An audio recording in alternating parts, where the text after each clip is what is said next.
Hi guys! Ito na nga at naghahanap ko na kami ng tiles para sa bahay. Ito kasi yung una naming pinagawa. Ang paglalagay ng tiles sa first floor, second floor pati sa hagdan. Napakahirap naman pala talaga maghanap ng tiles, maguguluhan ka. Sa dami ng magaganda.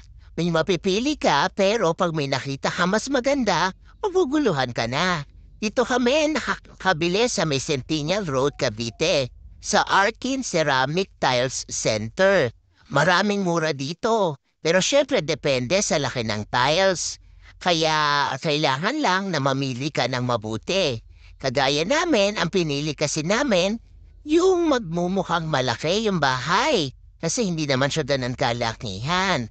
Kaya ang pinili namin yung medyo white lang para madali rin turnuhan ng mga furnitures na bibili namin.